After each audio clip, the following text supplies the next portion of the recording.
Okay, we are live. All right, hello everyone. I am calling this e-meeting to order. The meeting is called to order in accordance with the Open Public Meetings Act.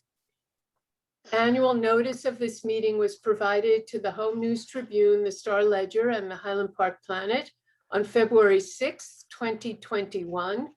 In addition, notice of this meeting via Zoom was faxed to the Home News Tribune and emailed to the Star Ledger and the Highland Park Planet on April 1st, 2021, and was posted on the Borough website at www.hpboro.com and on the bulletin board at Borough Hall, 221 South Fifth Avenue, Highland Park, New Jersey, on April 1st, 2021. And has remained continuously posted as required by law. As mayor, I preside over the council meeting and may interrupt, warn, or terminate a participant statement or participation in the virtual meeting if the participant statement does not adhere to the 3 minutes provided to each participant for public comment, or if the statement is abusive, obscene, or irrelevant. Borough Attorney, would you lead us in the Pledge of Allegiance, please? I pledge allegiance to the flag of the United States of America and to the republic for which it stands, one nation, under under God, God, indivisible, with liberty and justice for all. Thank you. And Council President, thank you for holding the flag for us. Thank you, Mayor. Roll call, please. Mayor Brill Mittler, I am here. Councilwoman Canavera, Councilwoman Foster, Councilman George, Present. Councilman Hale, Here. Councilmember Hirsch, Here, sorry. Councilwoman Kim Chohan, Here. Borough Attorney Schmier, Here, Borough Administrator Hover. Here. Okay. Do any council members have any questions on items on the agenda for this evening? Okay, I'm not seeing any hands. We'll move on. I do have a proclamation for this evening. I'm not going to read through all of the copy on it, but this is a proclamation where we are joining with Middlesex County to proclaim April 2021 as Sexual Assault Awareness Month. We join anti-sexual violence advocates and support service programs in the belief that all community members must be part of the solution and to end sexual violence and encourage the observation of Denim Day on Wednesday, April 28th, 2021.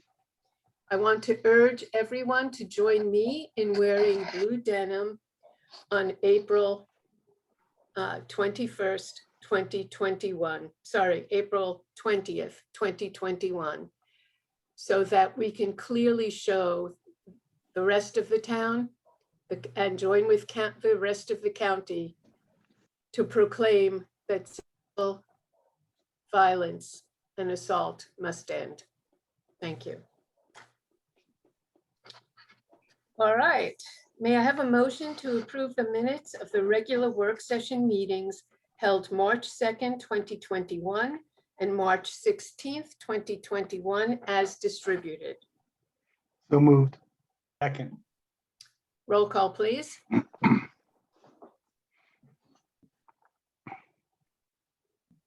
Joan, are you with us?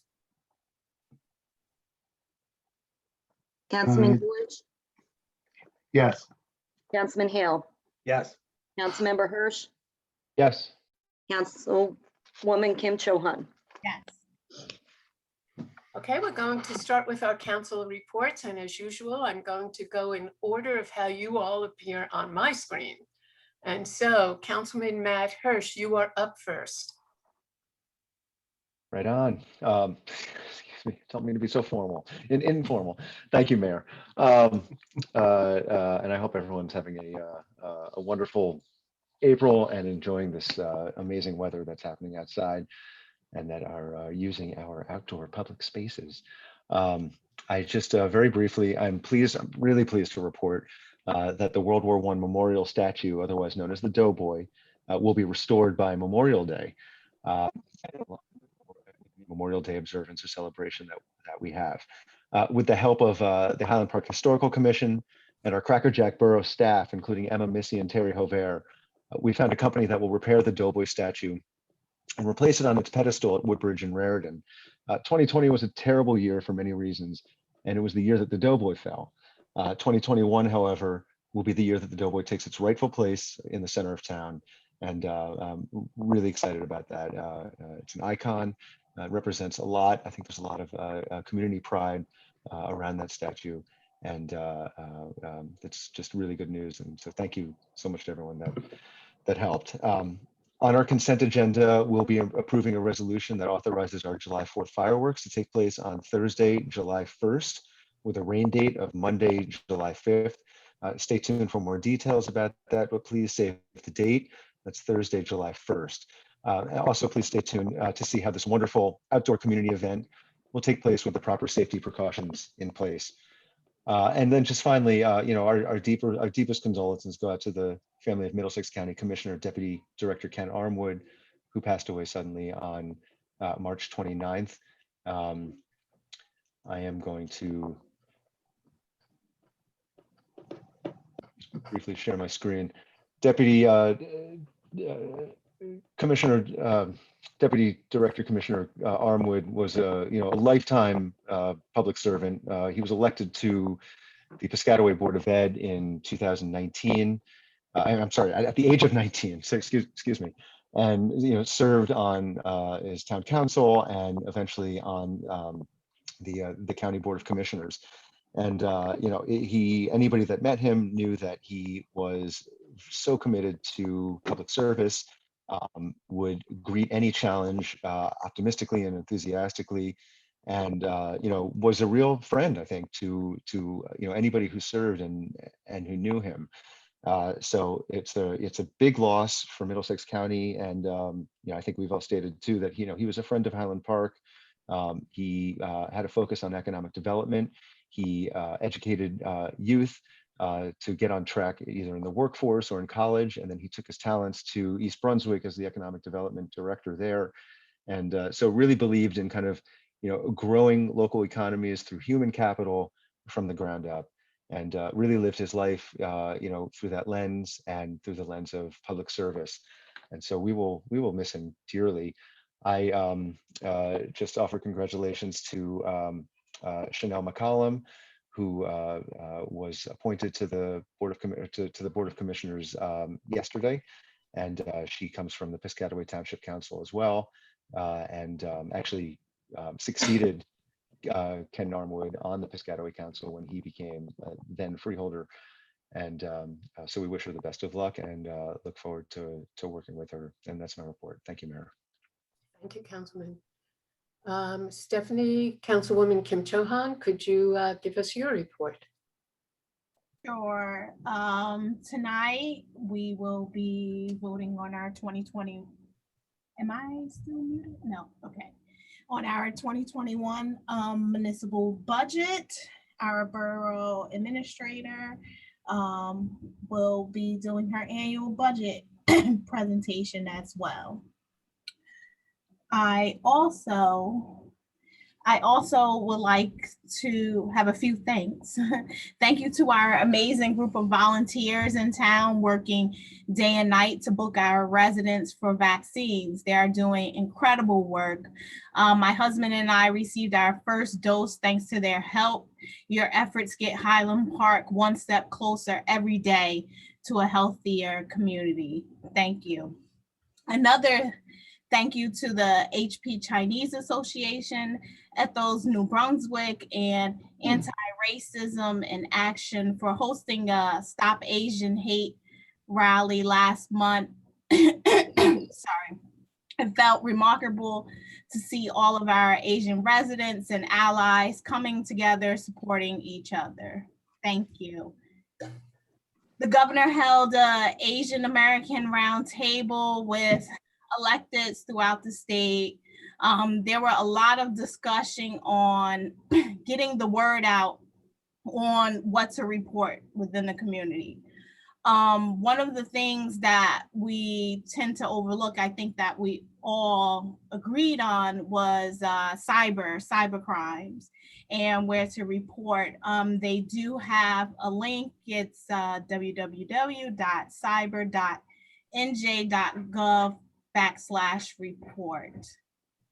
And I also, this past week, we had a tragic loss, as Councilman Hirsch mentioned, of County Commissioner Kenneth Armwood.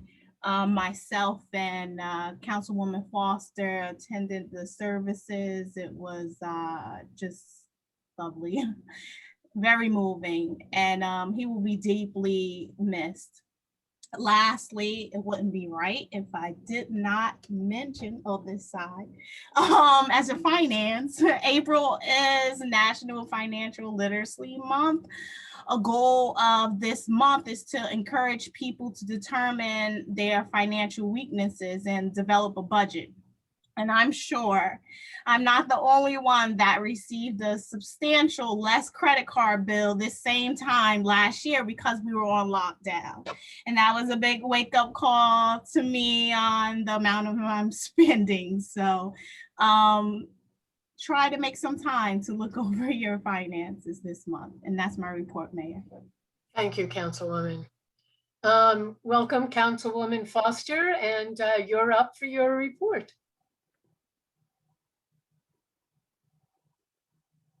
I hope I'm not going to be redundant, but I don't know if you took a moment. Well, I was going to do that at the top of my report. A moment of silence for Kenny.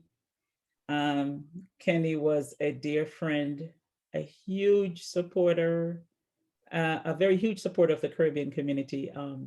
His life on Job Corps, he dealt with a lot of kids from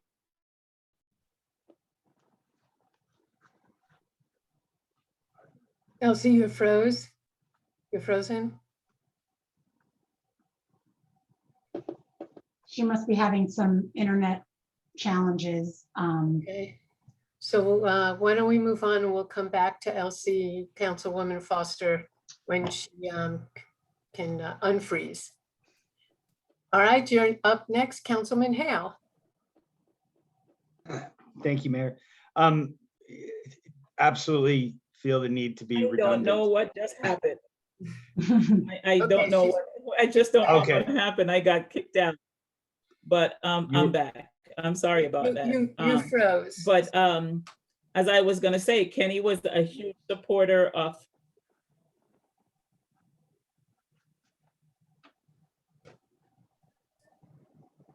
Elsie, you're frozen again. I can hear you guys, but we can hear you too. You go in and out. Oh, okay.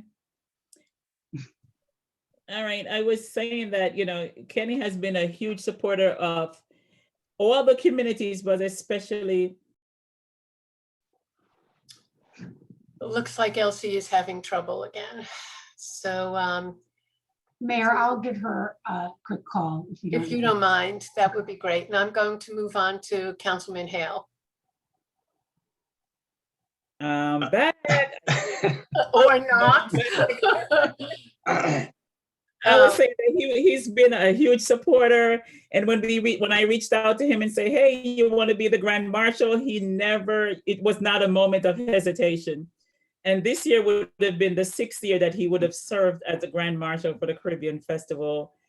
And we are just reeling because it just seems so surreal that he's not going to be here to celebrate with us.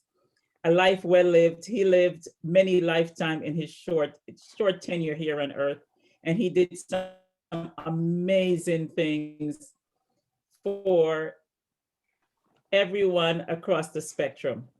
Yesterday, kids from his former high school friends, they spoke and they talked about the caliber of the person that he was even in high school and how he was a true advocate for all. And, you know, from the imam coming up to speak and you name it, everybody spoke and they had wonderful things to say. I will be missing my friend. I will be missing my dear friend. But with that said, we're going to be doing a celebration of his life, and there's a lot more things that we're going to be doing. I'm going to move on from that now because it's still so unreal. This evening, as many of you may be aware, that there is a fire we had an active fire in town. Unfortunately, we lost one of the homes. The fire department are still on the scene. So we had HPPD, we had Highland Park First Aid Squad, Office of Emergency Management, the CERT team that was out there, the Highland Park construction official, Middlesex Water was there. We had support from the Fire Marshal Office, from Edison Fire Department, New Brunswick Fire Department, Franklin Fire Department, Piscataway Fire Department, East Brunswick, North Brunswick, and South Plainfield. They all came to assist us in our. We're grateful that they were here to assist. We're also extremely grateful that no one was hurt in the fire. Things can be replaced, but people can't be replaced. And with that, the landlord is going to be providing shelter for those people who are misplaced tonight. So thank God that, you know, they have a safe place that they'll be able to go to.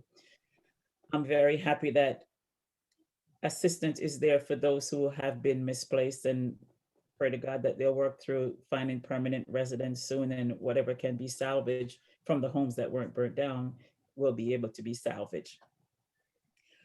On another note, the Youth Academy, the Police Youth Academy is coming up. So anyone who has not had an opportunity to sign up, please go on Highland Park Police Department website and sign up there. And last but not least, this month is Autism Awareness Month. The Highland Park Police Department, they are going to be doing something special as it pertains to persons with autism. So look out that they're going to be doing some special events around that, and they'll be having banners and their cars and stuff like that will be acknowledging those who have autism. With that said,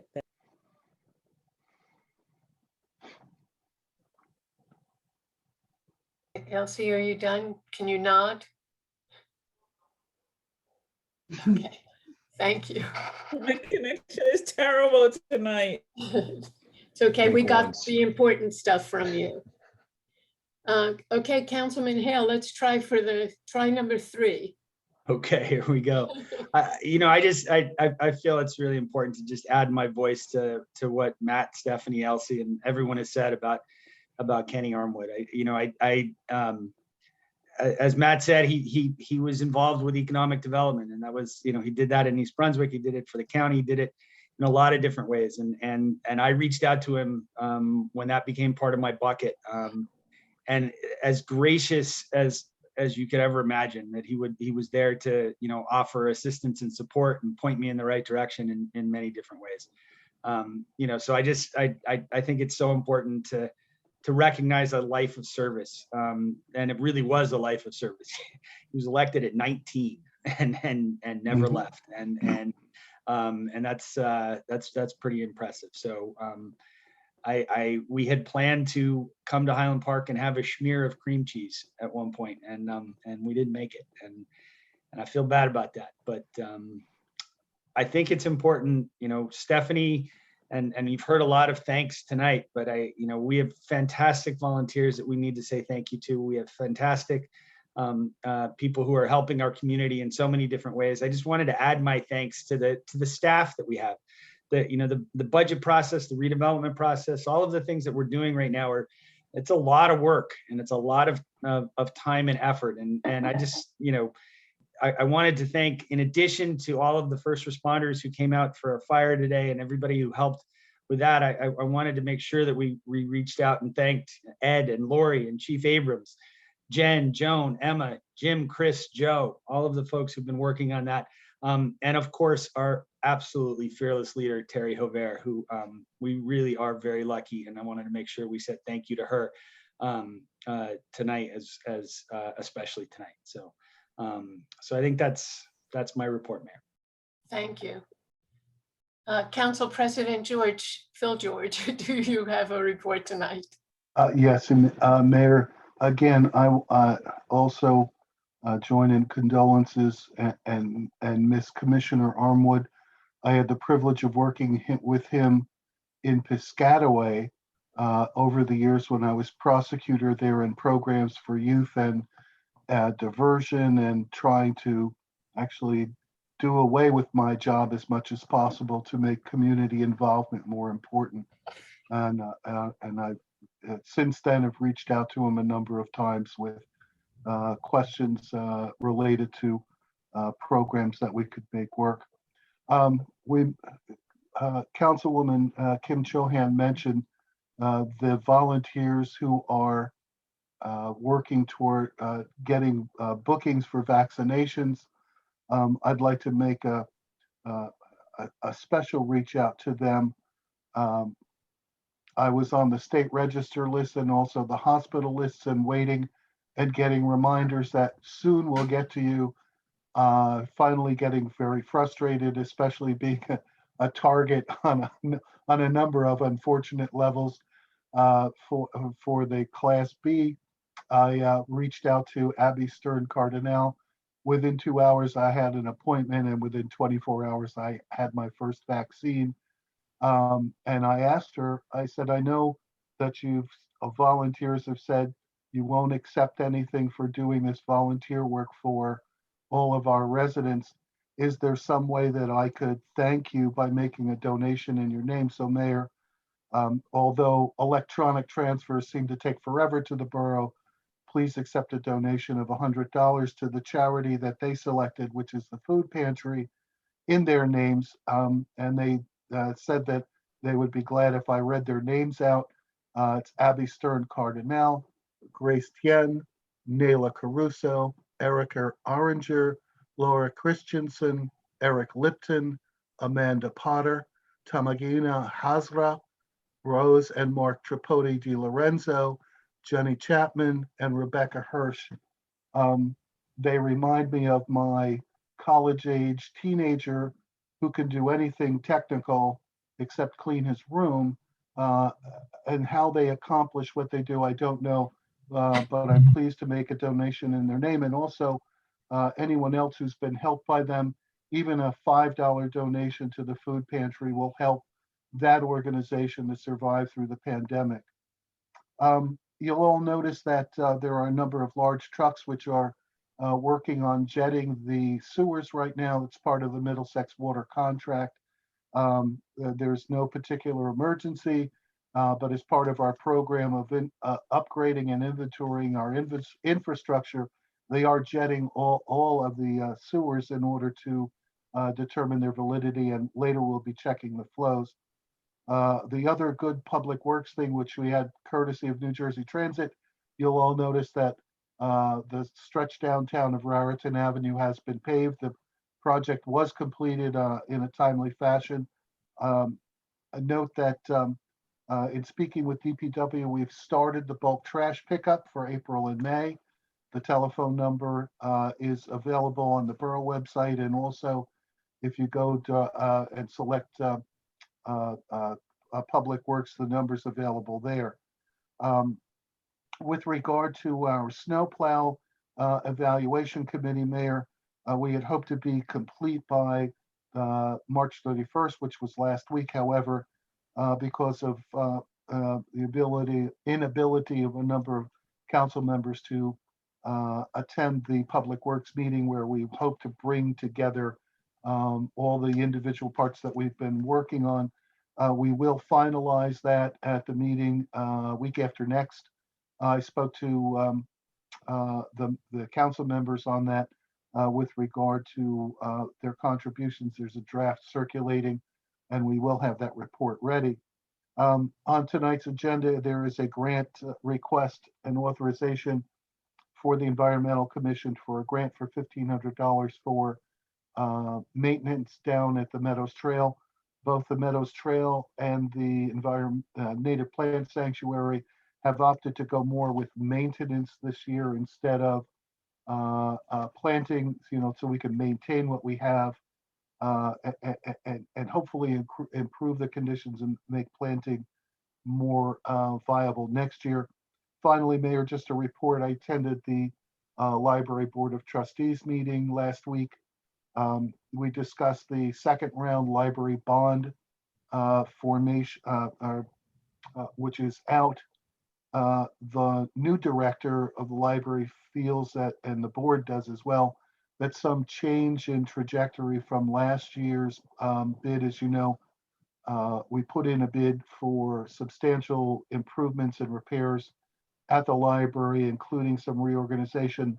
The new executive director, as well as the board, think that the focus probably is more appropriate given the parameters of the build of the Bond Act and the building, and they're evaluating that now to put the bid in. I remind everyone on council and also our residents that one condition of that program is that the Borough Council will match in bonding or contribution, other contribution of 50%. So right now, the executive director is working with their architect who was assisting in the plan last year in putting together a revised plan. They're going to, I think, focus more on the experiences that we've all gone through in the last year with more electronic information, as well as getting residents back in, but using the computers more fully, making internet access and look for learning and research more accessible. And I look forward to seeing the plan, hopefully, at least the outlines of it at the next board meeting at the end of this month. Thank you, Mayor. Thank you, Council President. Moving on, Borough Administrator, do you have a report? Only just one brief item. Just wanted to remind anybody that's interested and the council members, just to make sure the calendar is straight, because we have a council redevelopment meeting next Tuesday, April 13th at 7 p.m. via Zoom. It's all available on our website. And our hope at that time is to present the draft redevelopment plan to the public and make the plan available thereafter. So I just wanted to make sure if there are any folks who are listening that were tracking that they were aware of that meeting coming up. And other than that, I would just say thank you to Councilman Hale for the kind words. Thank you. Borough Attorney, do you have a report? No report, Madam Mayor. All right. I do have a few things here. First of all, I do want to start with a moment of silence. Every council person here knew Kenny Armwood very well. And it's still hard to believe that he's been taken from us at such a young age. Kenny had just started a whole new career working for for East Brunswick, and he had a lot in his future. So as we think a bit about the man that he was and the friend that he was to Highland Park, I'd like to take a brief moment to remember him silently.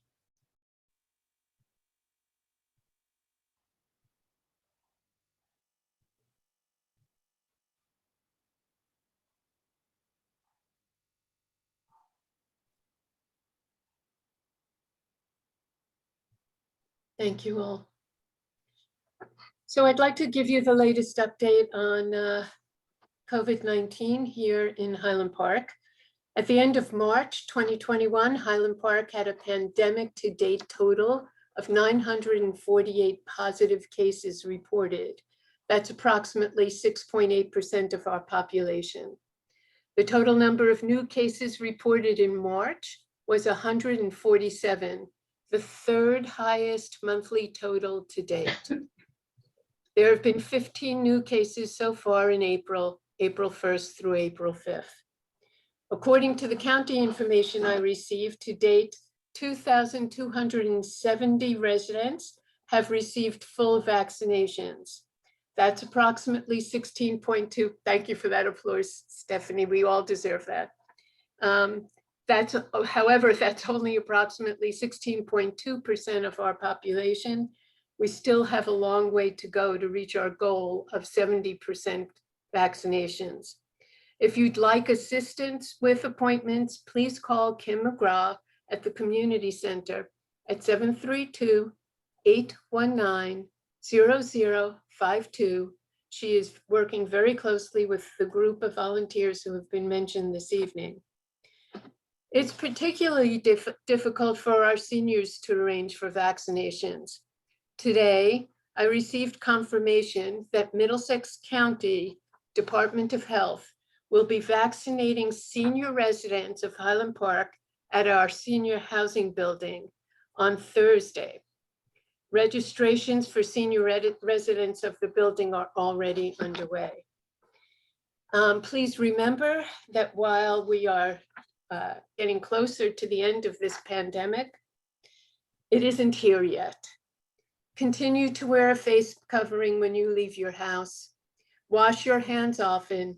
Maintain 6 feet of social distance from others outside of your immediate family.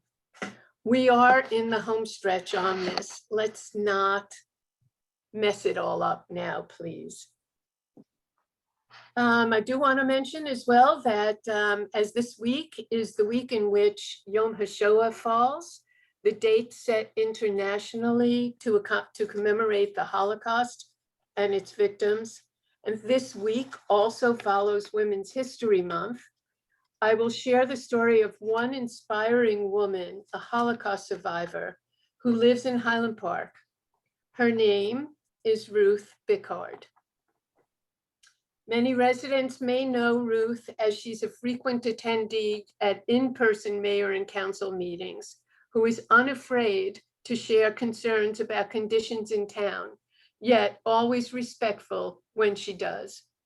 We value her input and participation in these meetings. What many may not know is that Ruth lived through some harrowing experiences in her youth. She grew up in a traditional Jewish family, living in Germany, where her father was a partner in a boot manufacturing business. After Kristallnacht, her father was arrested, and the family realized they had to leave the country quickly. Ruth's father applied for papers to immigrate to Palestine and was informed that they'd be granted. He learned when he went to pick up the papers that someone else had bribed an official to get the documents. Her father then went to Cuba and applied for a visa for the family to get from Cuba to the United States. Meanwhile, Ruth, her mother, and her brother got on the German ocean liner, the St. Louis, which was supposed to take them along with hundreds of other Jews to safe shores. They got on the boat in May 1939 and suffered disappointment as they were denied permission to disembark in Cuba. The United States and Canada all turned them away. She recalls that the boat was so close to the Florida coast that you could count the cars on the roadway, she said, yet they were refused entry. Eventually, England, France, Belgium, and Holland agreed to take some of the refugees, and Ruth, her mother, and her brother Hans ended up living in an inn in Marseille, France. While there, they found an unlikely benefactor in the wealthiest and best educated man in the village, who made arrangements for the family to work and on his estate when war broke out, and the Jews were supposed to stay at home under house arrest. Her family finally found its way to Cuba and then later to the United States, where Ruth enrolled in public school. Her parents searched for work and were advised to become chicken farmers in South Jersey, which they did. And that's how Ruth wound up in New Jersey. I find it particularly remarkable when hearing Ruth's story, which I had the privilege to hear in detail, that she has the ability to see and clearly state beyond the persecution that Jews faced, that her family received repeated kindness and aid from non-Jews who they encountered. She is unambiguous in recognizing how these strangers were her family's salvation. I also find it inspiring to see how time and again, Ruth continues to stand up for what she believes in. She is also unafraid to challenge us, all of us, to make her home, our home, Highland Park, a better place for all who live here. Ruth is a Highland Park treasure. Finally, I too would like to, yes, thank you. And I hope Ruth is watching this. I want to thank the police department, fire department, first aid squad, plus OEM team led by Jim Polos for their valiant work in controlling and extinguishing the fire on Raritan Avenue this afternoon. Through our joint efforts, including resident volunteers, and I want to give a special shout out to Eileen Romano and Megan for supplying coffee, water, and Gatorade to those fighting the fire. And our surrounding towns departments, who Elsie, Councilwoman Foster mentioned in her report. They came to assist our own department. I also want to thank the folks at Papagallo's for their 20 or more pizza pies that they supplied to everyone working at the fire. Thankfully, no one was injured. Our administration made arrangements to house a family that might need temporary lodging, and Highland Park Gives a Hoot stands ready with additional support. Today's cooperation and between our own public safety teams, our neighboring municipalities, our residents, and our volunteers clearly demonstrated once again that when one of our residents needs help, the rest of Highland Park stands ready to work. So thank you to everyone who participated in this fire today. All righty then, it's time for our first public participation. Mayor, may I? I'm sorry to interrupt. I was just going to message. May I add one thing really quick? It was right in front of me and I left it out of my report. Certainly, go ahead. I'm so sorry. It's all right. Let me lower my hand. I just wanted to report on an expansion of our in-town COVID testing site. The borough offers COVID-19 testing in town at the community center at 220 South 6th Avenue. And we've expanded that testing availability to Mondays, Tuesdays, Wednesdays, and Fridays, 10 a.m. to 6 p.m. each day. The success of this site is dependent on the participation. So the community has really come out and taken it seriously. When people leave town, when people travel, if they have to spend time with their families, people are coming in and getting tested. So that's really good news, just to kind of go along with Mayor, what you said about being responsible. So that was it, 10 to 6 every day, Monday, Tuesday, Wednesdays, and Fridays. Great. Thank you. Thank you. And I think we've had anywhere between 60 and 80 people coming for testing a day, which is really amazing. Okay, public participation.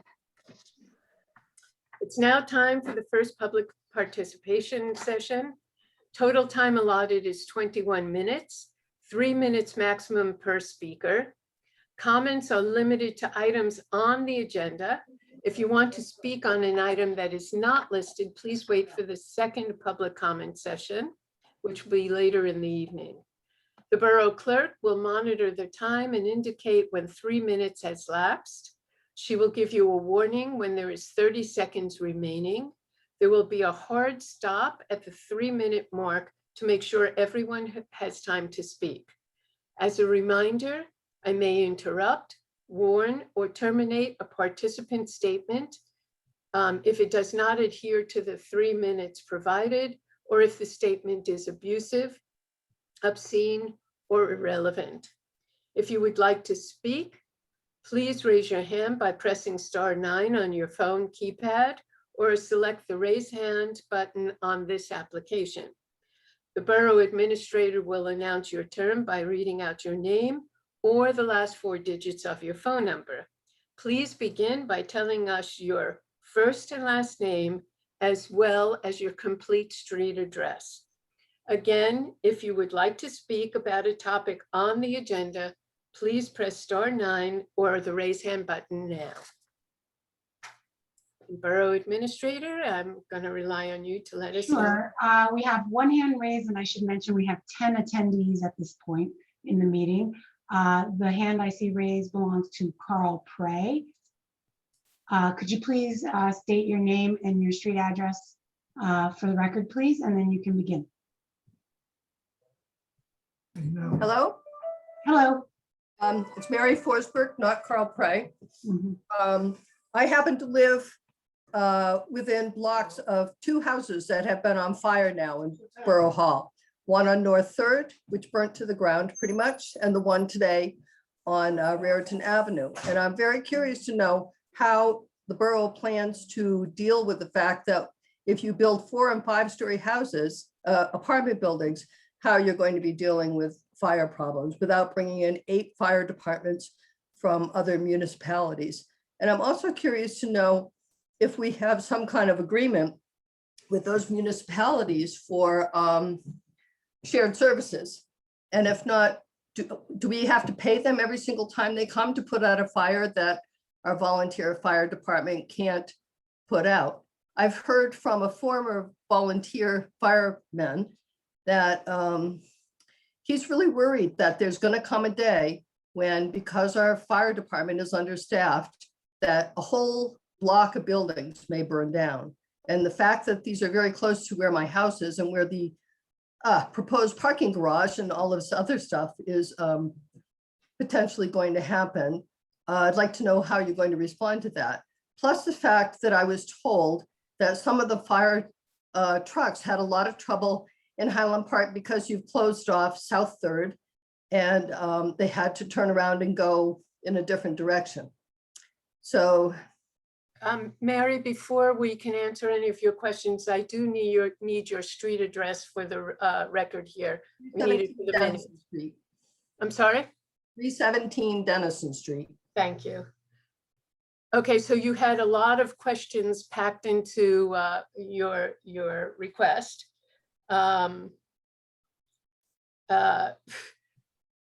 Could you help me by just starting with one question? We'll answer that, and if time remains, we'll get to your others. What does it cost the borough to have fire departments from 8 municipalities to come here to help put out fires that we can't manage ourselves? Okay, so What would the cost of a paid volunteer fire department be to the borough? okay, so first I can tell you that we have an agreement with all surrounding communities called mutual aid. We all help each other out whenever there is a fire in the area that can't be 9 handled seconds. by any, thank you, by any one municipality. As far as paid or volunteers, that is something that the borough administrator and Councilwoman Foster is working on with the Public Safety Committee now. And how would the borough deal with 5-story buildings? The fire on Raritan Avenue was much greater in the back of the building than in the front of the building, where you are talking about 5 stories. Right. I do believe we have an engine in our possession with a ladder that goes up high enough to reach any of the buildings that we currently have, which are 5 or more stories. I was told by a former volunteer fireman that that's not the case. I can't help what 3 people minutes. say to you. Okay. Thank you, Mary. Okay, Borough Administrator, is there another hand? No, there isn't, Mayor. Okay, then we are going to move on. Okay, so we're going on to resolutions. First, Clerk, could you please report on introduction of 2021's municipal budget and tax resolution for consideration of passage on first reading by title? I'm sorry, I'll be boring you by reading.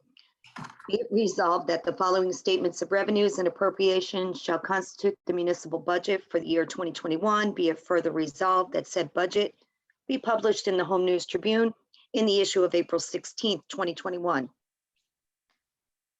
The governing body of the Borough of Highland Park does hereby approve the following as the budget for the year 2021. General appropriations within caps for municipal purposes, $14,186,378. Appropriations excluded from caps for municipal purposes, $3,186,722.72. Reserve for uncollected taxes based on estimated 99.6% of tax collections, $200,000. Total general appropriations, $17,573,100.72. Less anticipated revenues other than current property taxes, $3,762,971.55.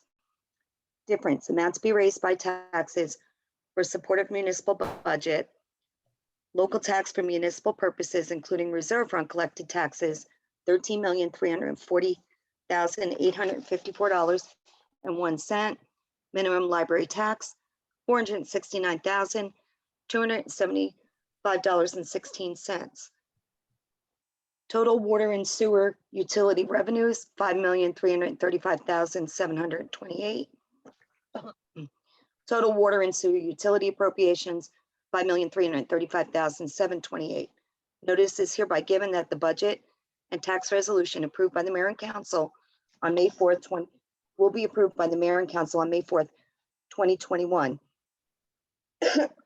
A hearing on the budget and tax resolution will be on Tuesday, May 4th, 2021 at 7 o'clock, at which time and place objections to said budget and tax resolution for the year 2021 may be presented by taxpayers or other interested persons.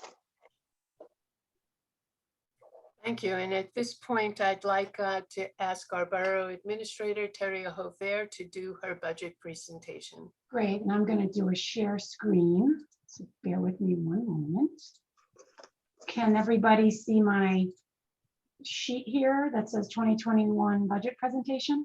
Yes. Okay, great. Let me get that edit thing out. Matt, are you raising your hand? No, just giving a thumbs up. I Oh, was just giving a thumbs up. Sorry. okay. Oh, that Matt too. Were we both giving thumbs ups? I think we All were. right. Okay. All right. Just, some of this will look very familiar because I'm following a very similar template to what I've used before because it seems to work, but I'm happy to entertain questions from council following the presentation. But before I jump in, I just wanted to acknowledge that Lori Majeski, our CFO and Director of Finance, is on the Zoom right now. Should I get into deep waters I can't find my way out of, but I would just like to thank her because I have to tell you, in my time here, this was like the smoothest putting of I think a combination of my experience, but also of having someone of her caliber working here has made this process that much better for me, and just want to thank her for her help with this. But with that, I will jump in to my first slide, and just to give you an orientation, my intention is to kind of start bigger picture and then drill down into the municipal budget component. But since everybody kind of always wants to know what's the bottom line on my tax bill, I'm kind of starting from that, and then we'll work our way down.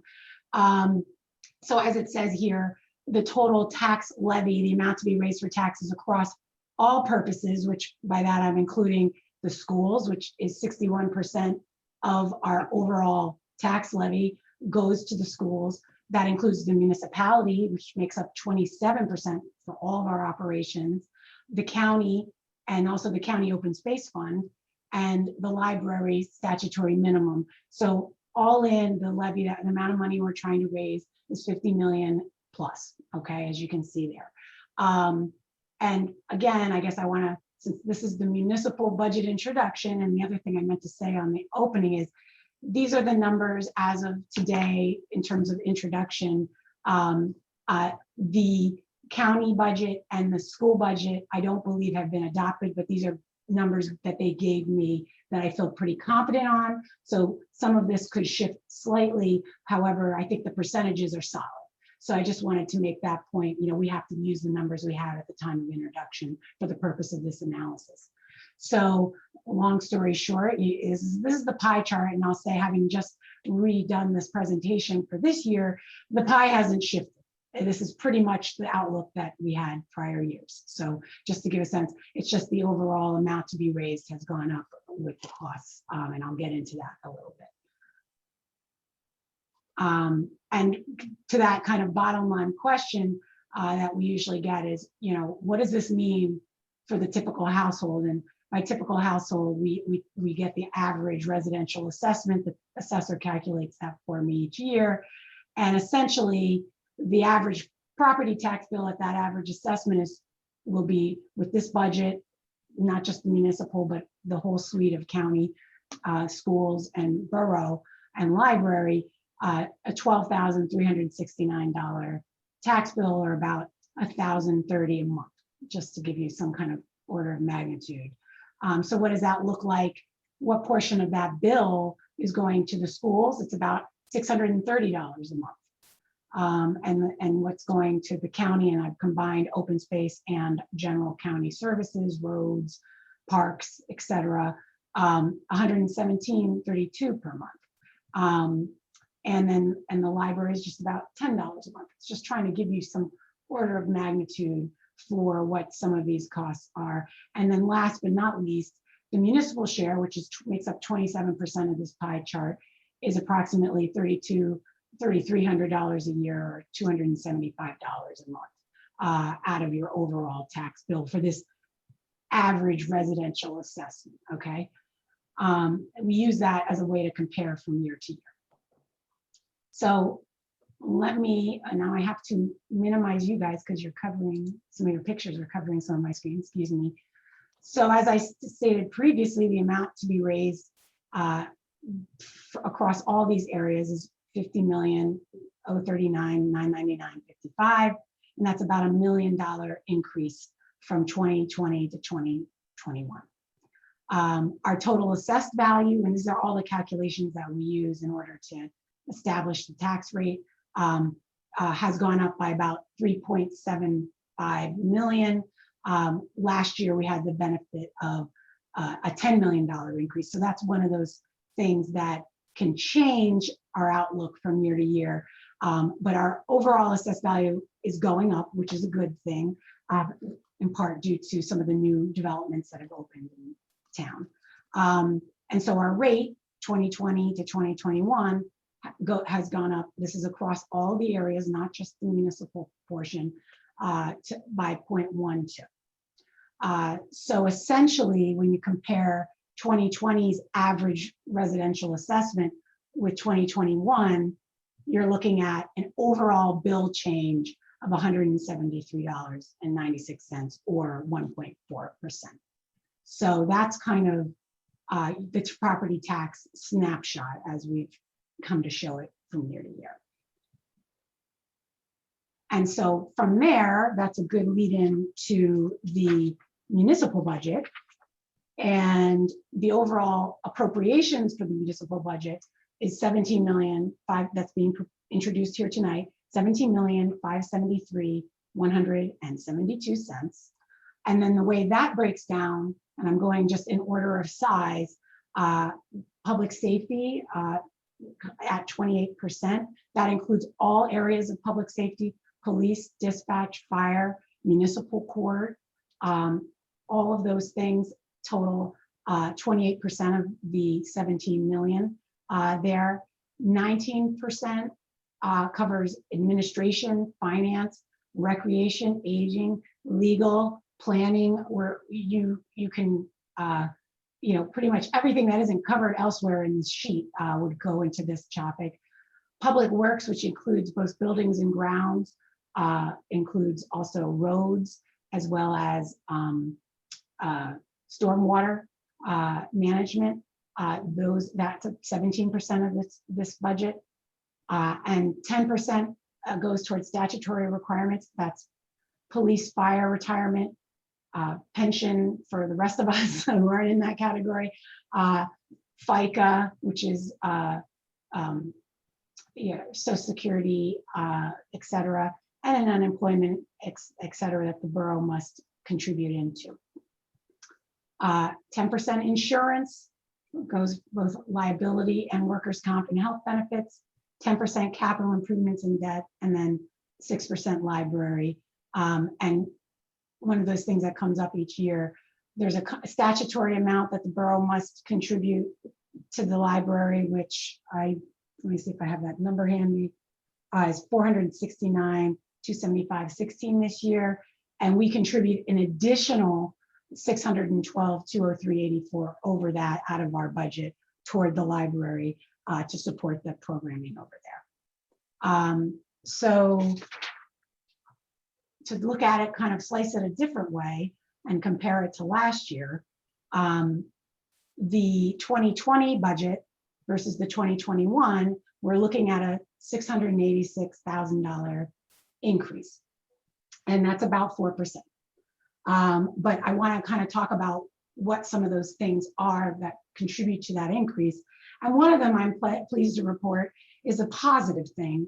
We have a grant coming in the amount of $200,000 for our microgrid phase 2 project, but you have to, so we have revenues to offset that $200,000, but that additional $200,000 in appropriations is reflected in this number.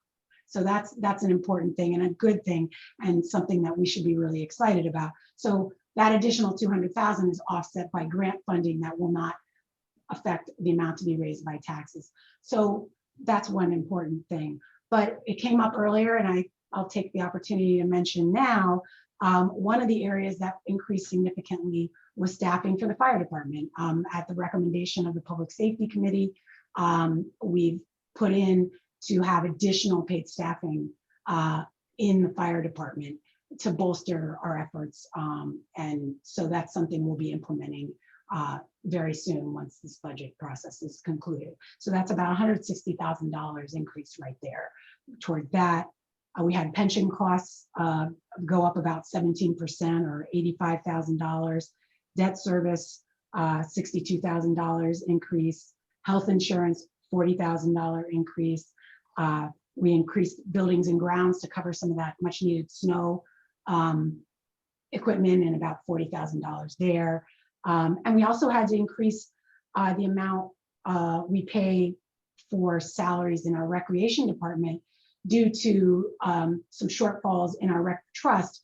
Most of salaries, or a good chunk of salaries, are charged to the recreational trust, which is dues and fees collected for programs. So it's fairly self-sustaining. And unfortunately, due to COVID, we had a dip. So the municipal operating budget is covering some of that, we hope, on a temporary basis as we rebuild the trust.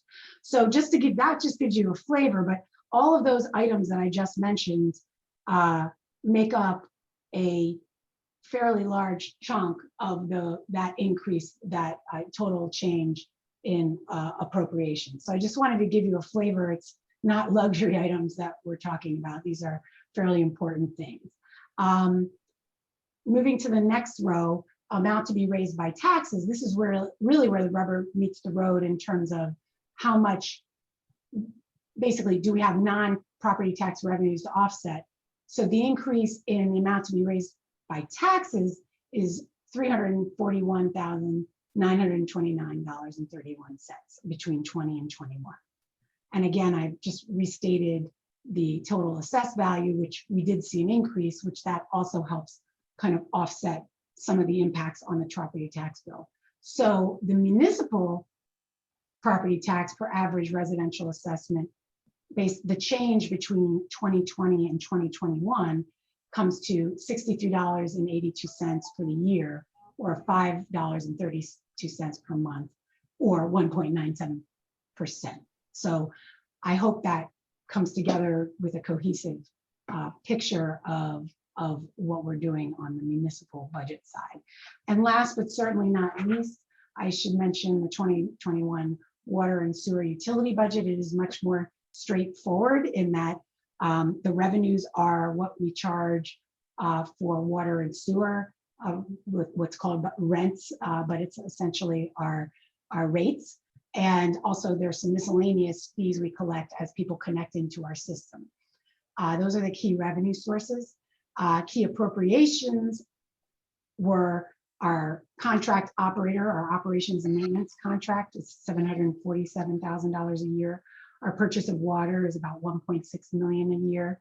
Our sewer treatment is 1.4 million a year. So just those three items combined come to about 73% of this overall budget, just to give you kind of a handle on it.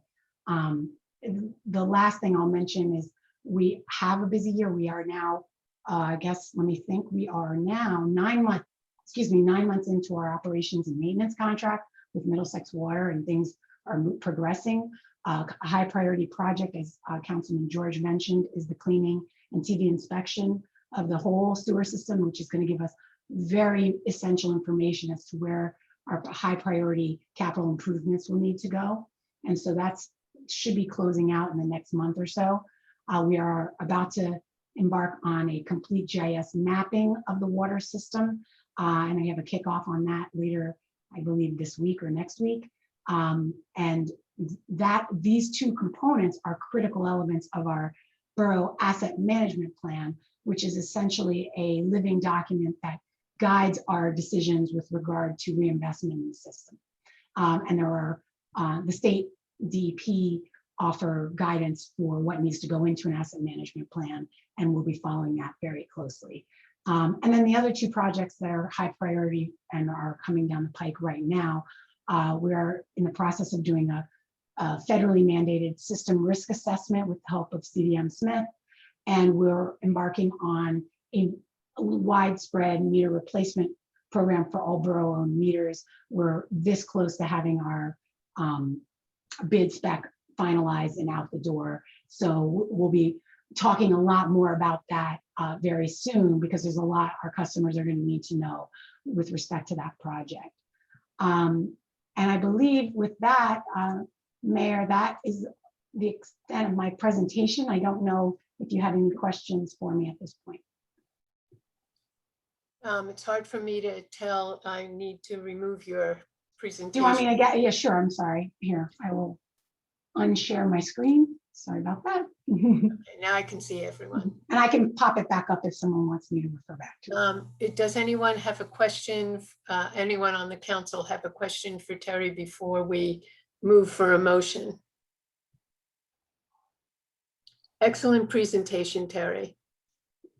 Thank you. And I should mention, we will post the slides on the website as we have in the past, along with the introduced budget. So anybody who missed this or wants to take a closer look may do so.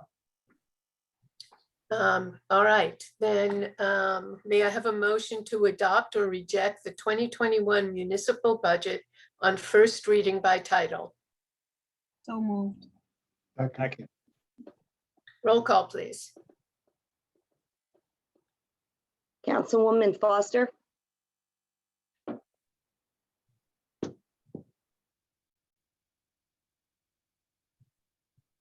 Yes. Councilman George, Yes. Councilman Hale, Yes. Councilmember Hirsch, Yes. Councilwoman Kim Cho Han. Yes, thank you, Lori and Terry. Thank you. Okay, moving on to ordinances requiring a second reading. Clerk, could you please report on advertising the accessible parking ordinance amendment for consideration of passage on final reading by title? An ordinance amending on-street parking regulations for residences occupied by persons with disabilities and amending the code of the Borough of Highland Park was duly advertised for consideration of passage on final reading by title, and affidavits of publication are on file. The ordinance was posted and made available for public inspection as required by law. All right, is there any public comment on this motion, on this ordinance? You need a motion first. Oh, thank you. All right, may I have a motion to take up the ordinance on, Motion. okay, do I have a second? Okay. Second. Public hearing, any comments? Terry, any hands? Oh, I'm sorry, I was I was just in relief mode, sorry. No hands, Mayor. Okay. Then may I have a motion to adopt the resolution and advertise the ordinance on final reading by title? Motion to adopt. Happy to adopt. Second, Roll call. Councilwoman Foster, Yes. Councilman George, I'd just like to note, thank you, Elsie. Also, Councilwoman Canavera, universal access in reassessing our needs for accessible parking on the streets. We found that some are not needed. We clear those areas out so we can designate the areas that are needed. I wholeheartedly vote yes. Councilman Hale, Yes. Councilmember Hirsch, Yes. Councilwoman Kim Cho Han. Yes. Okay. Ordinances requiring a first reading. Clerk, could you please report on introduction of cap rate exception ordinance for consideration of passage on first reading by title? Calendar year ordinance to exceed the municipal budget appropriation limits and to establish a cap bank has been introduced in writing by the Finance Committee for consideration of passage on first reading by title. Okay, may I have a motion to adopt or reject and advertise the ordinance on first reading by title?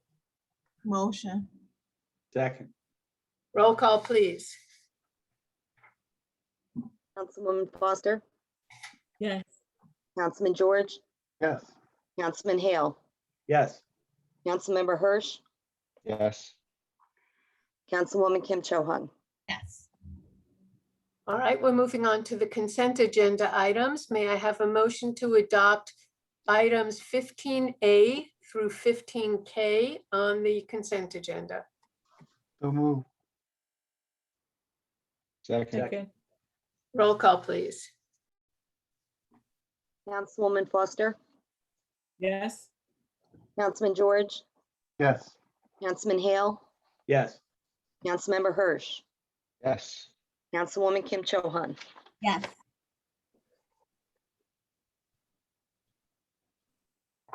All right, may I have, do we have a resolution for the bills list on tonight's agenda?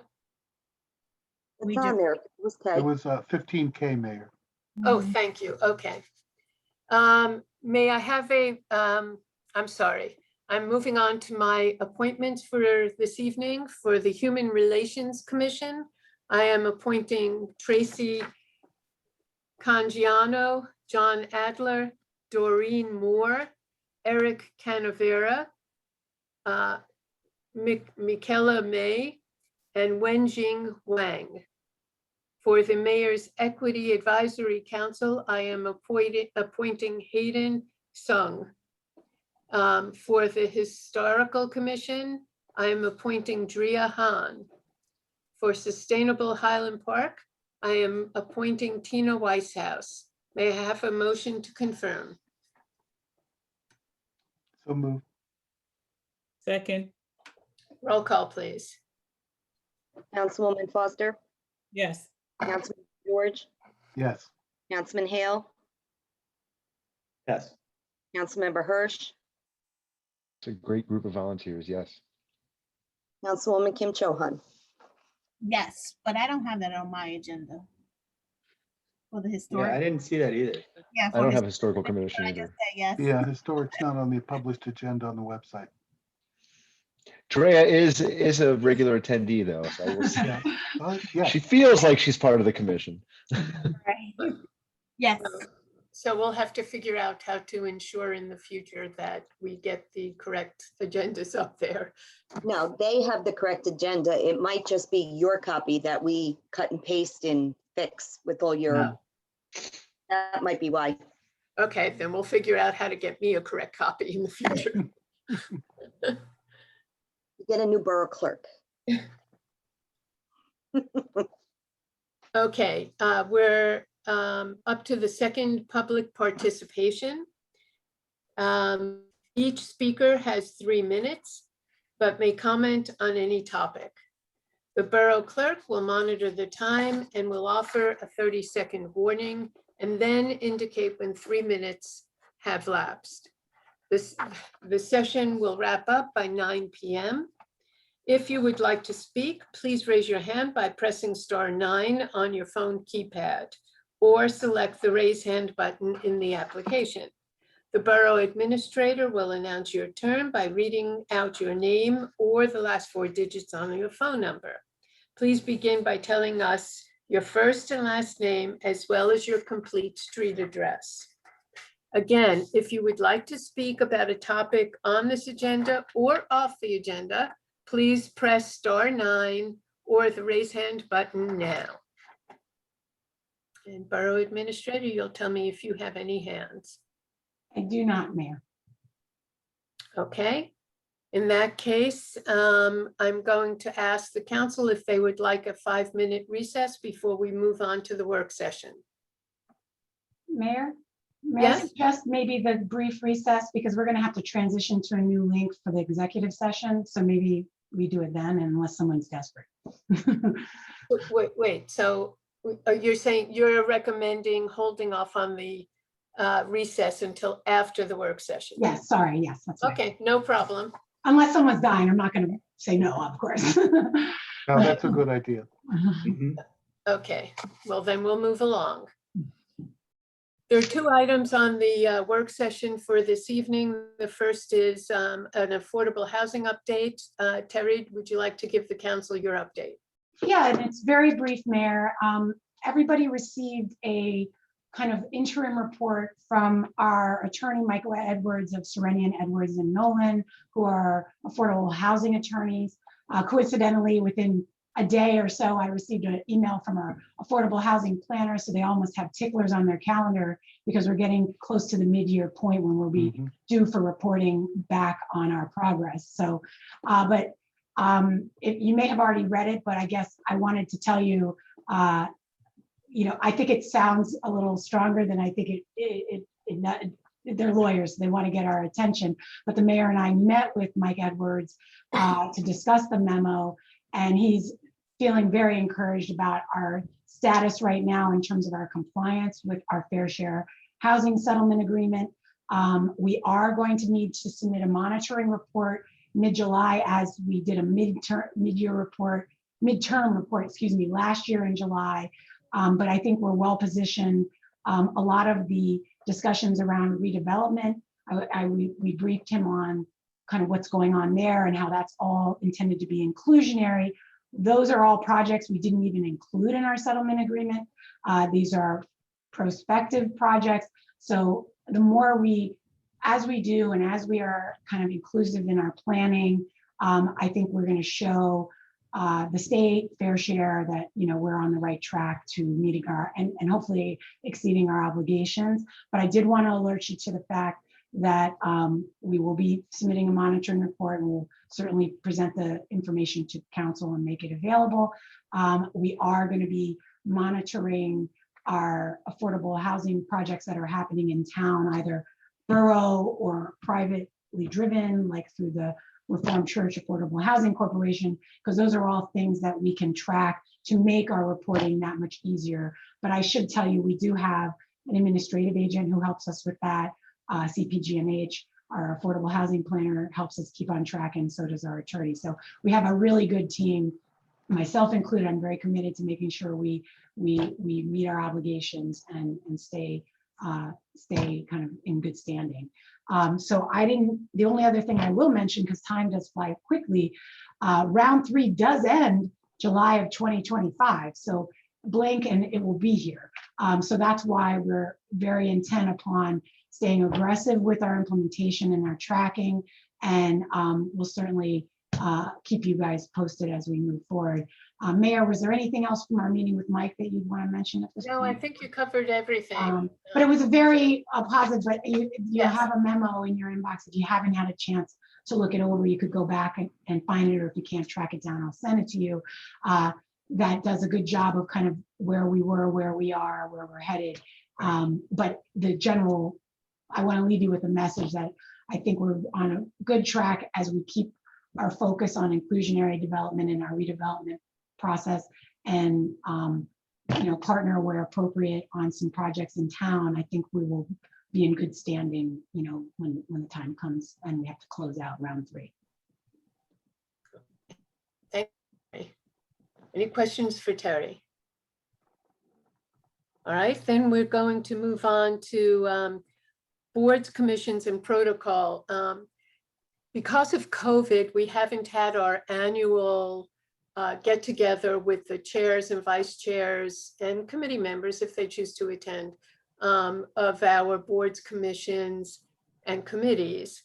And because of that, I think there's certain regulations that are required that have sort of fallen through the cracks. So I've asked the borough attorney to prepare a summary of what our protocols are for boards, commissions, and committees. And Ed, I believe they were sent out to all of the council members, but I wanted you to all have a good understanding of it, because without us being able to get everybody together again, I'm really going to be relying on the council liaisons to reinforce these protocols with each of your committee, commission, or boards chairs and vice chairs. So Ed, could you help us through this? Thank you, Madam Mayor. As the mayor indicated, we haven't had the opportunity to get together with all the wonderful volunteers, really, that staff your boards, committees, and commissions. And what prompted the idea of perhaps trying to do something in writing and call it a handbook was exactly what the mayor had indicated, that we probably should get something to your volunteers so that they know pretty much the protocol and the role that they're following and how they're helping out the borough. And in particular, the mayor brought up to me a good question about whether or not the separate boards, committees, and commissions could adopt resolutions, which would comment on any public policy issues. And of course, the answer is generally no, although we do have planning boards and zoning boards that are independent and they adopt resolutions when they approve things. But for the most part, it all has to come through the liaison from the various board, commissions, and committees back up to you. And then you are the entity that would adopt those resolutions as you deem appropriate. So we took a stab this year at putting together something we called a handbook. And I believe we circulated that to you.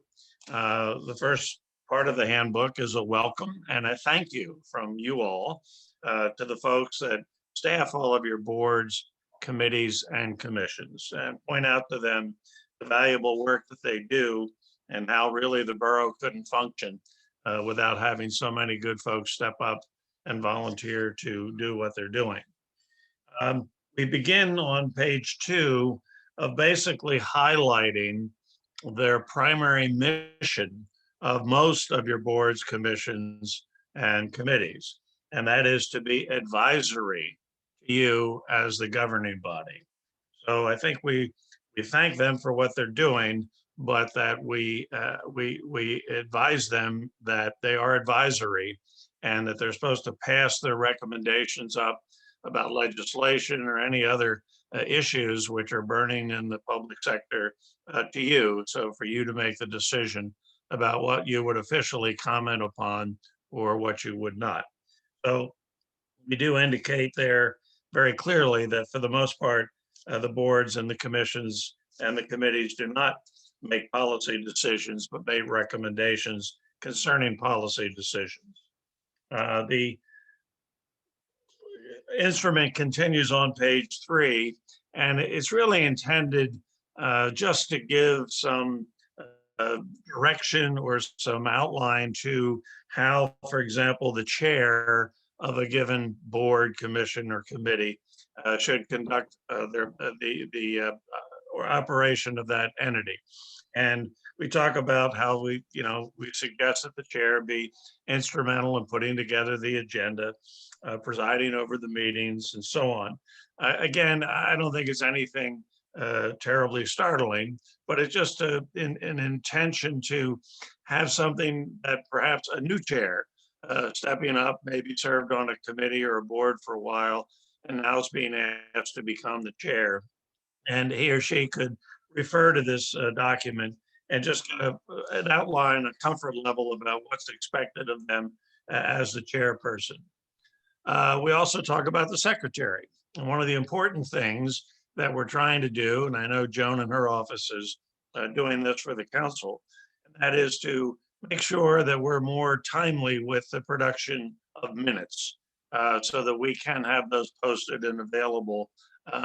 We get requests all the time for Oprah requests for minutes or people looking back into different things that you've done and some of the boards and the commissions have done. So we're encouraging the secretary to take the minutes and to make sure that they put those before the board not longer than 60 days after the regular board or committee or commission meeting, so that they're timely and that we can adhere to the Open Public Meetings Act and the Open Public Records Act requirements. Council liaisons. We do mention, because you're all council liaisons for some of all of these boards, commissions, and committees. So we do underscore so that the volunteers understand that that's basically how they get their message up the chain to the governing body if they have something to recommend or discuss. And the last point is we invite you, the liaison would advise the council about a board, commission, or committee's recommendation for a resolution on any public policy matters.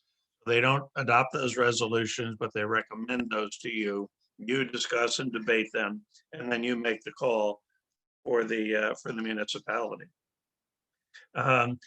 We encourage them. We explain how they have to operate with other boards, commissions, and committees, how they're all on the same platform, they're all on the same playing field, and they need to understand that. And for the most part, your folks fully understand that. A relationship to the mayor and council and staff interaction, we mentioned that they will get the support from the staff. They will interact with the council members through their liaison, and that they will get department head and department support. But the departments don't work for these volunteers. They have to understand that. I think for the most part they do. And I think we just point that out, that there's the members of the boards, commissions, even the chairs, have no authority or ability to supervise or suggest any supervision over any of the departments except where the state statutes may allow. And there are very, very few instances for that. But we do point that out just so that everybody knows, their territory and how they should conduct their affairs. Relationship with the public. Well, again, I think we talk about that and we go into the general communication policy and also the social media policy. We caution the members of these boards, commissions, and committees that they cannot really speak for any of these entities that they volunteer for unless they're authorized to do so, or unless you're the chairperson and you've been authorized by the board, commission, or committees to speak for the board, commission, or committees. Individual members of these groups can voice their own personal comments about matters, but they cannot speak for the commission or the board or the committee. They have to understand that they're a part of an entity that together makes the decisions and recommendations, and they can't unilaterally make statements as a member of that group. And they have to be very cognizant of that, because we can really get people misstating positions that the borough hasn't even looked at the governing body level, and that could get people in trouble. we mentioned that they can voice their own position, but that they have to be careful not to speak for the board, commission, or committee. We encourage them and we invite them and we tell them that they should be utilizing the borough website and the other platforms, the other social media platforms that are available to them to post their agendas, to post issues related to their mission, and to solicit input from the general public by doing that. But we also warn them that they should not be using their own social media platforms for discussing borough business that they are volunteering to oversee. And we say that because, and Joan can certainly back me on this one, and certainly Jen, who handles all of these Oprah requests, you get a ton of Oprah requests. And when we do, we have to scour everything. And if we can go to your official Gmail accounts and we can pull stuff in and say that this is what was discussed by this member of the board or this member of the commission, and we're comfortable in releasing that as all the documents related to the request, then we're protected. But if we have folks who are using their own social media platform to speak about borough business, it's impossible for us to know that unless someone tells us that so-and-so said such and such on their own private website or their own private email. So we encourage them to understand that they should work through the official borough platforms to get their word out, to let people know what they're doing, to broadcast if they like their meetings, but not to use their own personal media platform. That gets us in trouble. That gets Joan and her staff in trouble in terms of trying to respond to Oprah requests, and we get a ton of those. Ed, if I could add for a second, if any board, committee, or commission wants to get the word out on something, they can reach out to Harry, who will then make sure it gets posted on the borough's Facebook page. Good, that's a good point, Madam Mayor, and I think that's another vehicle for them to use. And you're kind of blessed because most municipalities don't have somebody like a Harry, at least my experience. It would just simply go through the clerk's office and then somebody would try to help that member of the board, commission, or committee by putting something out. And Harry just jumps on this stuff and he really does a very nice job. He shares stuff with me ahead of time sometimes. He does a wonderful job in representing and getting the word out for your boards, commissions, committees, and also for your governing bodies. So thank you, Madam Mayor. That's a good point. The memo then goes on to talk generally about, how to get organized, how to get things done, how to get your members to attend. We say it's important for you if you're going to volunteer, you should have a commitment to attend the meetings. We advise that the meetings always have to be, we have to inform the clerk's office, even when we don't have a requirement under the Open Public Meetings Act to publish a notice about a meeting, because many of these are just simply advisory. But it's embarrassing for the clerk's office not to have something up on the website if we don't know about it. So it's really important that on a monthly basis or on an annual basis, when the calendar is put together, that these boards, commissions, and committees inform Joan about when they normally meet and when they have special meetings so that people can attend or participate if they think that's appropriate. We talk about meeting procedures, courtesy, decorum, how the Open Public Meetings Act works. So we remind them of that. And we tell them that we can provide advice if they have questions about that. We also tell them to, they have the ability to go into closed or executive sessions. I don't think most of your boards, commissions, and committees really need to do that very often. And if they do, and if they're advised by a particular attorney, that advice would be given to them. If they don't know whether or not they can or can't go into a closed session, they should give me a call. And then our office would answer that question. We talk about quorum requirements, rules of procedure. Obviously, the Roberts Rules of Procedure would mandate, just like your rules of conduct that you adopted not too long ago, are pretty much guided by the Roberts Rules of Order. We help them and we talk about what an agenda looks like, what the minutes should be looking like, and how that the various meetings should be run. And finally, we advise them about the code of conduct, which is basically the local government ethics law. And we just highlight some of the standards in there about when one may or may not be in a conflict. And we invite them to get the advice from the board attorney, if there is one assigned, or if there is none, from my office, if they think they have a conflict. The municipal attorney or the board attorney, it's kind of your safe harbor, where if you do think you have a conflict and you come to one of us and we clear you or we tell you you don't have a conflict, you can rely upon that, and no one can criticize you or say that you violated the local government ethics law. You're allowed to rely upon what the board or the municipal attorney tells you in terms of a potential conflict or an actual conflict. So that was the idea behind trying to put on paper some of the stuff we would usually talk about in person, sometimes with you when we have the governing body get-togethers. We used to do that annually or every other year. And then the same with the boards and commissions. So, and we just called it a handbook, and we thought it might be a good thing for you to consider distributing to all of your volunteers. And there's actually a little acknowledgement at the end which says, I got this and thank you very much, or not thank you very much, but I got it and I'll be guided by it. And they would sign that and turn that back into the clerk's office so that we know that everybody did, or as many people would return it, we know did get that training, quote unquote, and did get exposed to what we tried to share with them in the handbook. And that was the purpose of putting one together. I'll be happy to answer any questions and or make any tweaks, and we'll shoot it out if you so authorize whenever you tell us to do so. Okay, I think Matt Hale has a question. I just want to say thanks for putting this together. I think it's going to be very, very helpful for the boards and commissions. I have two questions.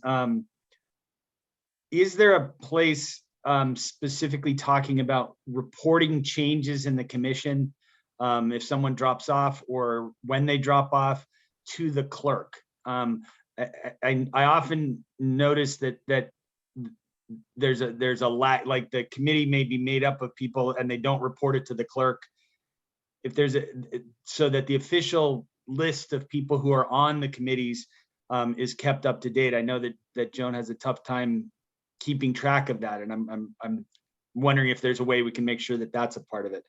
And then the second thing is, if they have a Zoom meeting and it's recorded, can that serve as minutes of meeting? Because I think some of the committees struggle with providing accurate minutes on a regular basis, but if there's a Zoom recording that is available, that they have, the entire record of it is ready for open public record. I just don't know if that's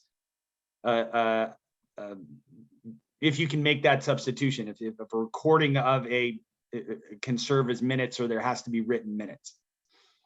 In response to your first question, that's a very good suggestion, and we could certainly, in the section where we advise the board, commissions, or committees to keep Joni informed about when they have their meetings, we could also add that. And I know that's been a problem, as you point out, for the clerk's office, knowing when people do resign. I guess you'll eventually hear about it when they need replacements, but I think we ought to add that to that paragraph and just simply say you should keep the clerk's office informed. And on the Zoom meeting minutes, or whether or not Zoom meeting tapes would constitute minutes, I certainly could look into that. I think you still need to produce written minutes, maybe off the Zoom tape. And I think what we have to do is better educate our secretaries to the boards, commissions, and committees that the minutes, they don't have to be a school lesson that goes on for 20 hours and writing down everything. It's supposed to be a succinct summary of what took place at the meeting. So I think if we have the tape, and if we have a board secretary who might look at that tape the next day, somebody should be able to do maybe a half a page worth of written minutes.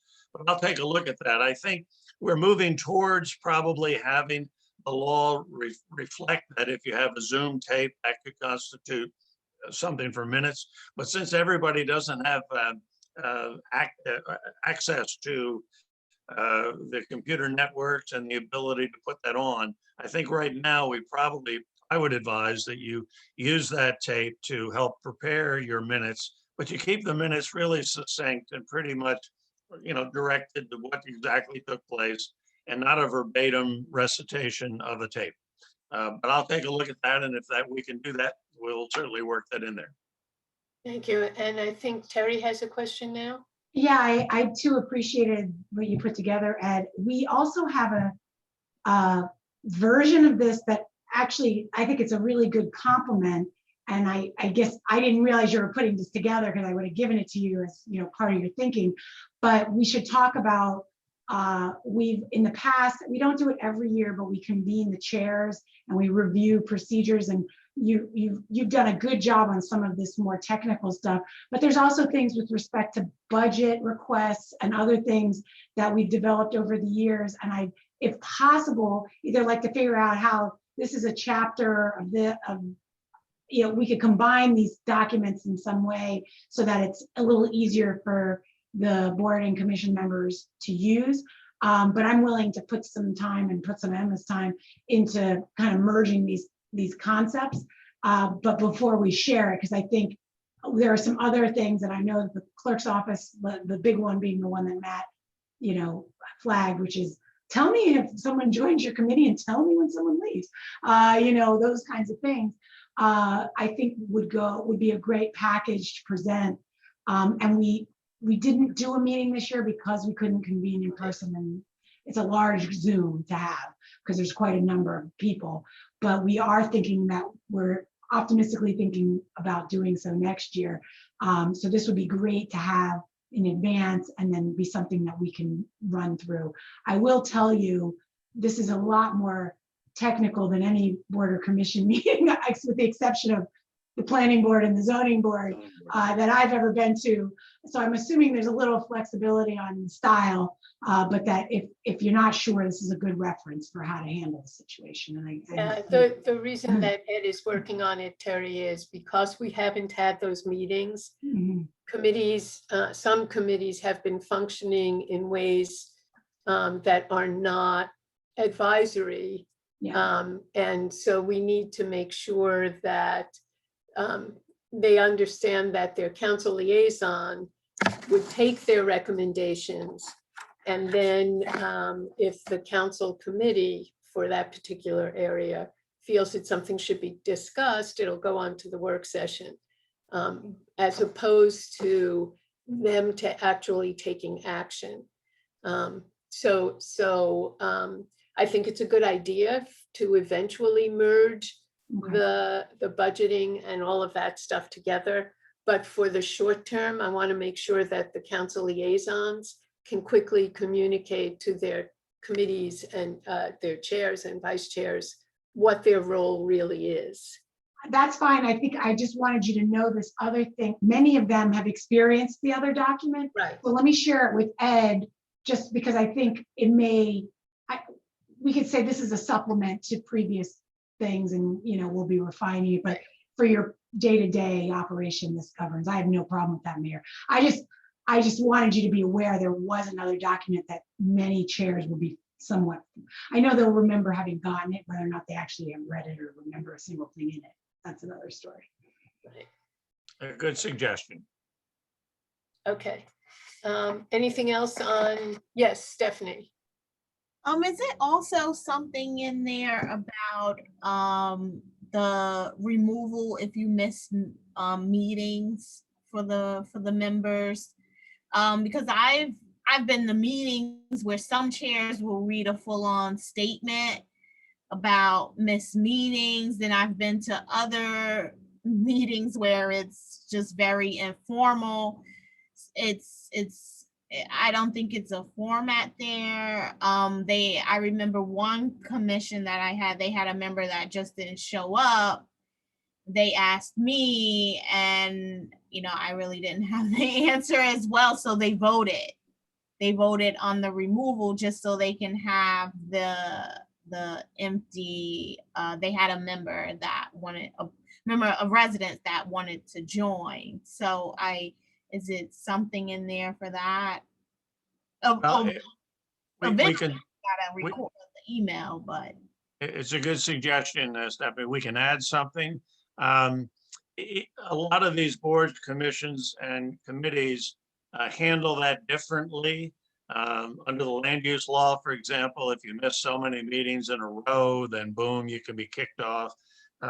There's nothing quite that mechanical for most of the other volunteer boards, committees, and commissions. But I think it's a good point. We should, under the quorum, section, maybe we should add some provision to say that if there is a member or members who regularly don't attend the meeting, they could be removed by the rest of the board, subject to, statutory requirements, from participating on the board any longer. And at least there would be something there, and maybe we would just say that you should consult with either the chair should consult with either the board attorney or the municipal attorney if that's ever arose. So I think we can give them a little bit of direction so that they know there is a way out, and there is a way out of having somebody be invited to no longer be a member because they're not participating. So that's a good heads up. I can add that to that bit about the quorum. But I mean, under certain circumstances, maybe somebody is out with health issues or whatever, then they will vote. I mean, it just should be a formality. Yeah. We can give direction. Yeah, I think using wordage like excused absences might help. Yeah. Okay, we'll follow some of that language and we'll put it in there. It's a good heads up. I think that would be helpful to the chairs. Okay, is there anybody else with a question regarding the protocols for committees, commissions, and boards? All right, then in that case, may I have a motion to take a 5-minute recess and come back in executive session to discuss redevelopment negotiations? Moved. Did we Madam get- Mayor, is Mr. Baumann going to join you for the redevelopment? Or do you want me to come back? I believe Mr. Baumann is joining us. Is that correct? Correct. And just a reminder to everyone, you have a new link for the executive session, so you should use that. I think we shared it with you, Ed, because we didn't know if you wanted to be there or should be there. So you have the. I love you, but I just assumed you. Come on, it's another 40 minutes. Okay, then we'll take a 5-minute recess and see you all on the other Zoom link. Great, thanks Have a everybody. motion to adjourn? I thought we did that already. Did. Yeah, okay, thank you. See you on the other side.